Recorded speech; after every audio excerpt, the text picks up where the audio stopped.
There's growing calls for men to stand up against gender-based violence. 21-year-old Themba Nkumbi lost his life doing just that. Nkumbi was killed by an alleged rapist for trying to rescue a young woman. Our reporter Silindelo Masikane is tracking that story for us and joins me now in studio. Silindelo, can you tell us a little bit more about exactly what happened during this incident?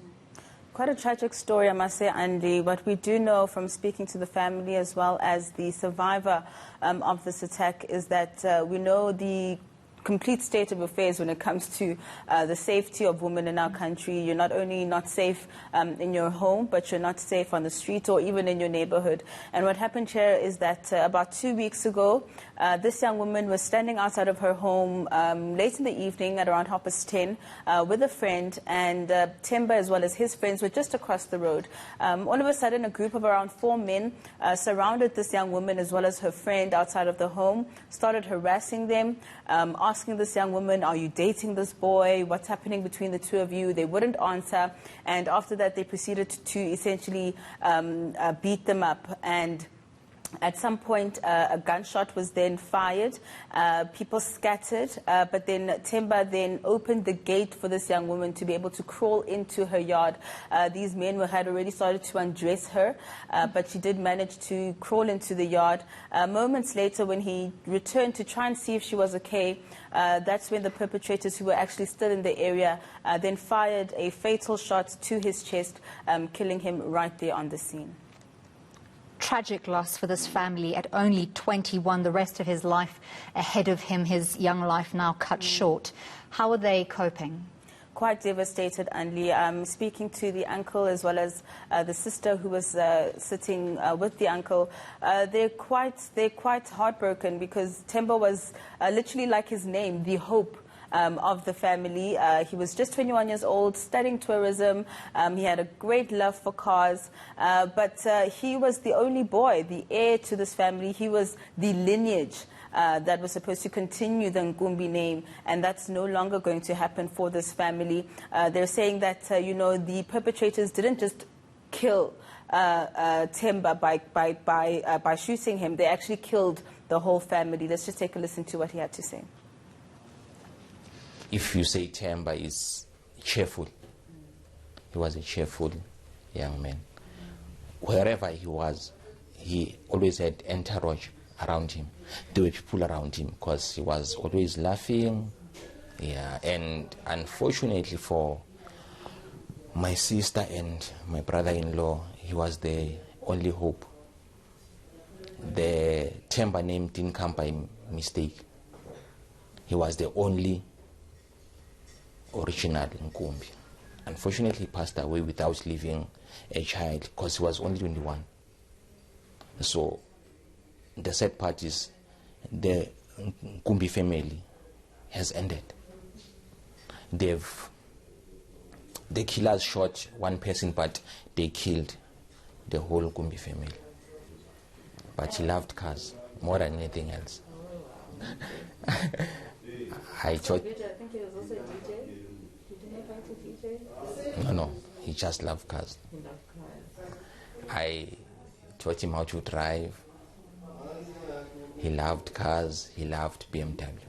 And his father bought him a buggy for him to maneuver because his mother has a business. So he was supposed to carry over the legacy, so unfortunately.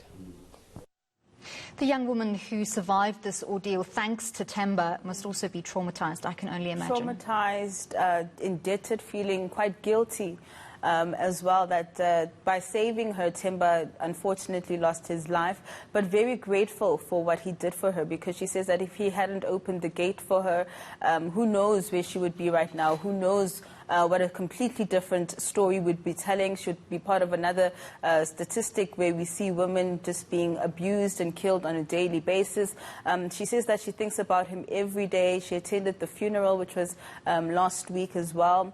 And she says that she can't thank him enough for what he did for her. She calls him basically her hero. Let's take a listen.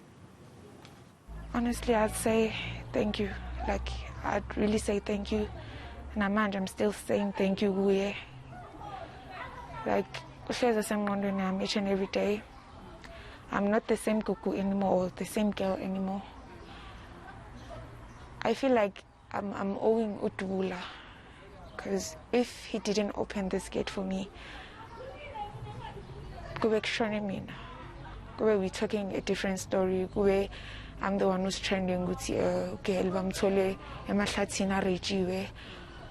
Yes, if I didn't scream, yes. And how has it been since the funeral? How are you feeling? To be honest, I'm not okay. Firstly, I'm still scared. I'm even scared to go to the toilets. Like, I'm scared to a point where I really want to change the location. I no longer feel safe. And each time I feel like I'm born to hula amile, because every day, each and every day. So yeah, I'm separate. Quick last question for you before we let you go, Silindelo. Do we know anything about the perpetrators?